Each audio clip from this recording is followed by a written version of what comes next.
Hi, we're going to demonstrate the SDSN running on the Juniper JET, right? SDSN is stand for Software Defined Secure Network, and JET is the Juniper Extension Toolkit. You can look at the SDSN demo on YouTube. So basically, in order to run SDSN, you will have a SDSN console set up. You will need to install Policy Engine, Security Director, and Juno Space. However, in a smaller enterprises, maybe they only deploy a SRX branch firewall. They may not have the resources to deploy the Juno Space on additional hardware devices. Okay, so the SDSN running on JET will able to help the customer solve this problem, right? So basically, this is a software running on the same SRX firewall devices, right? So it can be running on SRX 345 and running a miniaturized version of the SDSN on the same box. Okay, so the idea is the user will be deploy the ATP cloud and and have a switch network, including, for example, aggregation and SS switch. When he is trying to download a malware or connect to a CNC server, this information will be detected by the ATP cloud, right? So the idea is, we will define a policy to quarantine this user. Basically, there will be a firewall policy, and we will shut down the or block the switch port, right? Adding a firewall filter, so that this desktop cannot be accessing the network anymore. Now, even he is trying to maybe find another access switch to plug into the network, because his MAC address is recorded. He still is not able to access the network until the administrator fix his desktop, get rid of the malware. Okay, so this will be the flow. User download a malware or accessing a botnet. SRX and ATP will detect the offense IP address. So the SDSN program will look at the severity of the level of the offense, and will do one of those actions, right? It could either block the IP address, block the switch port, redirect the user to a portal, or notify the administrator.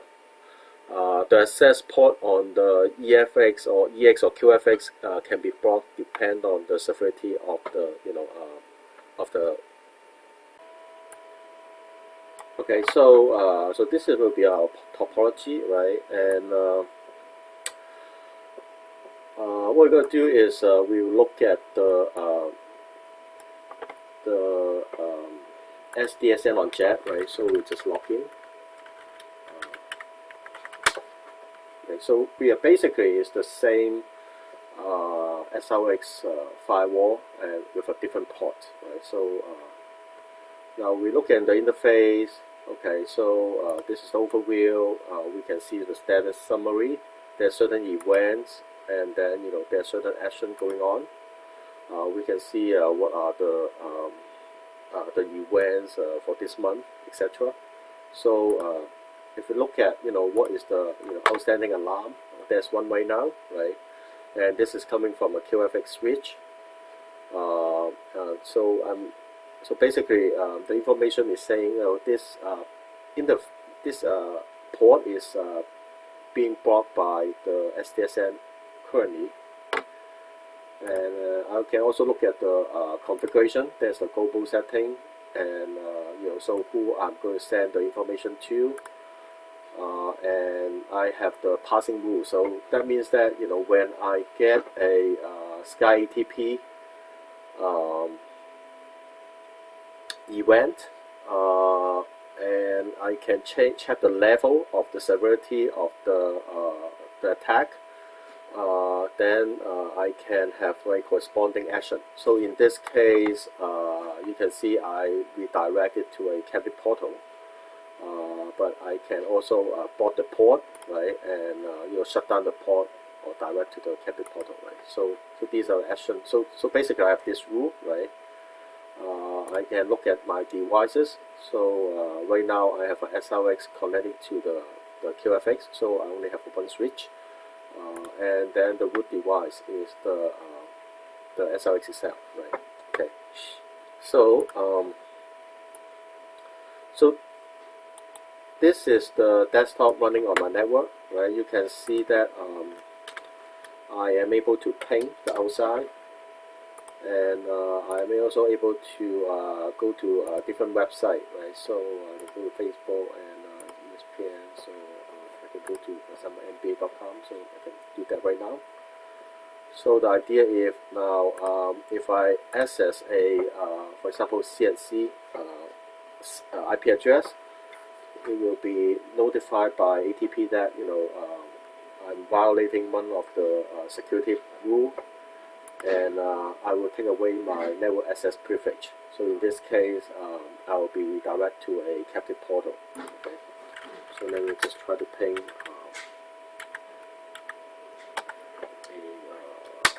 CNC server. Okay, so I'm not able to do that, and in fact, we can see that this information is sent to the ATP. Now I got a feedback saying, hey, you are trying to access a CNC, so I'm taking away the network privilege. Now if I want to access a website,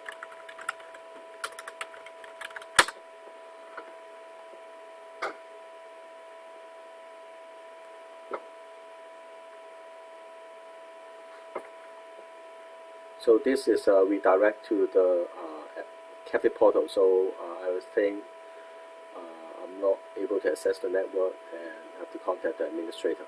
Okay. So if we go back to the my console, okay, you can see that my infection host is now become 2, right?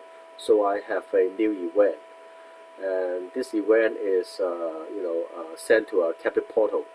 Basically, is that this interface is blocked, and if I click into this portal, right, click into this event, I can see that this is the detail. Right? I have triggered it because ATP is basically identify a Safari 10 event. That is because I'm trying to access a CNC server, and I assign a captive portal to this IP address. Okay, I can either close it or fix it. Okay, so and if I go to my SkyTP, right, monitor, so you can see this is the latest event. This is my IP address, right, and this is now open, right. So I can get the basically the same information. I'm trying to. The latest one is I got a CNC hit. Okay, I'm trying to access this, so it's being blocked. So in this case, I can basically fix this event, right, from the sky, or I can also go to the portal here, and on the SRX itself, I can also say now I fix this event, okay, and it will take a basically remove the filter on the switch. I can close it, right. And now if I go back to the SRX, now you can see I'm able to access the internet again, and I can also access the network. Okay, so basically this can conclude the SDSN running on the JET engine. Okay, thank you.